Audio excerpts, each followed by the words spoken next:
حضرت سیدنا عبداللہ ابن عمر رضی اللہ تعالی عنہما آپ روایت کرتے ہیں، نبی پاک علیہ السلام نے ارشاد فرمایا، تم میں سے ہر کوئی نگران ہے اور قیامت کے دن ہر کسی سے اس کی نگرانی کے بارے میں پوچھا جائے گا۔ یعنی اگر کوئی ملک کا بادشاہ ہے تو قیامت کے دن اس سے اس کے ملک کے بارے میں، اس کی رعایا کے بارے میں، اس کے عدل و انصاف کے بارے میں اس سے حساب لیا جائے گا۔ اگر کوئی کسی ادارے کا سربراہ ہے کہ اس کے نیچے بہت سارے لوگ کام کرتے ہیں تو قیامت کے دن اس سے اس کے ماتحتوں کے بارے میں پوچھا جائے گا۔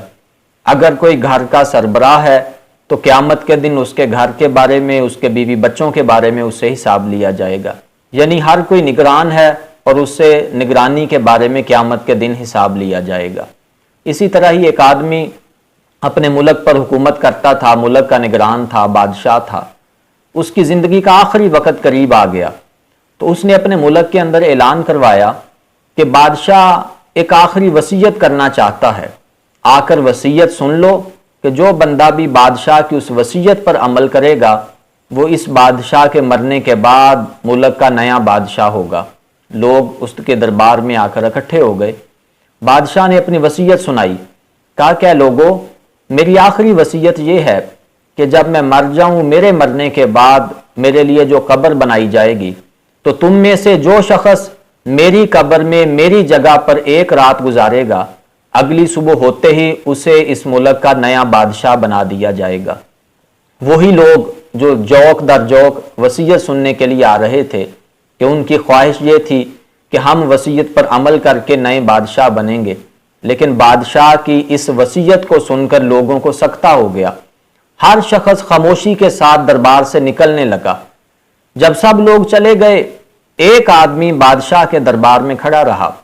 اس نے کہا کہ بادشاہ، ہر کسی نے تو اپنا ارادہ بدل لیا ہے، تمہاری وصیت ہی ایسی تھی، لیکن میں اپنے ارادے پر پکا ہوں کہ تو نے جو وصیت کی ہے قبر میں ایک رات گزارنے کی، تمہارے مرنے کے بعد تمہاری قبر میں میں ایک رات گزاروں گا۔ بادشاہ نے کہا کہ آخر اس کی کیا وجہ ہے، تو قبر میں ایک رات کیوں گزارنا چاہتا ہے؟ اس نے کہا کہ بادشاہ، یہ جتنے لوگ بھی تمہاری وصیت سن کر ڈر کر چلے گئے ہیں، ان کے ڈرنے کی اصل وجہ یہ ہے، یہ جانتے ہیں کہ قبر کی پہلی رات انتہائی مشکل ترین رات ہوتی ہے۔ قبر میں جائیں گے، فرشتے آئیں گے، آ کر زندگی کے ہر معاملے کے بارے میں پوچھا جائے گا، حساب لیا جائے گا، جائیداد کے بارے میں، دولت کے بارے میں، کاروبار کے بارے میں اور بیوی بچوں کے بارے میں پوچھا جائے گا۔ لیکن میرے پاس تو ایسی کوئی چیز بھی نہیں ہے جس کا مجھ سے حساب لیا جائے گا۔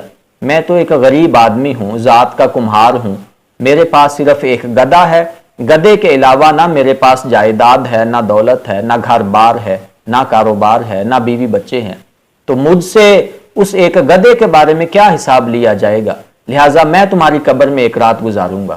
بادشاہ نے کہا کہ ٹھیک ہے۔ کچھ دن گزرے، بادشاہ کا انتقال ہوا۔ لوگوں نے اس کمہار کو بلایا اور کہا کہ قبر بن گئی ہے، اپنے وعدے کے مطابق تو ایک رات اس قبر کے اندر گزارے گا۔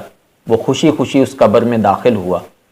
اب رات گزرتی رہی، صبح ہوئی، لوگ اس کی قبر پر ہار لے کر، شاہی تاج لے کر اکٹھے ہو گئے کہ یہ شخص جس نے وصیت پر عمل کیا ہے، قبر میں ایک رات گزاری ہے، قبر سے باہر نکلے گا، اس کا استقبال کیا جائے گا، اس کے گلے میں ہار ڈالے جائیں گے، اس کے سر پر شاہی تاج رکھا جائے گا اور ملک کا نیا بادشاہ بنایا جائے گا۔ لیکن افسوس کی بات ہے کہ وہ آدمی قبر کھلتے ہی، باہر نکلتے ہی اس نے جنگل کی طرف دوڑ لگا دی۔ لوگ حیران ہوئے کہ عجیب بات ہے کہ یہ تو ملک کا نیا بادشاہ بننے جا رہا تھا، لیکن اسے کیا ہوا کہ اس نے قبر سے نکلتے ہی جنگل کی طرف دوڑ لگا دی۔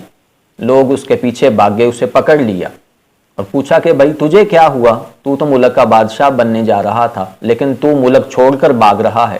اس نے کہا کہ میں اتنی بڑی ذمہ داری نہیں لے سکتا۔ اس سے پوچھا کہ اس کی وجہ کیا ہے؟ اس نے کہا کہ میرے پاس صرف ایک گدھا تھا اور نہ کوئی جائیداد، نہ کاروبار، نہ بیوی بچے تھے۔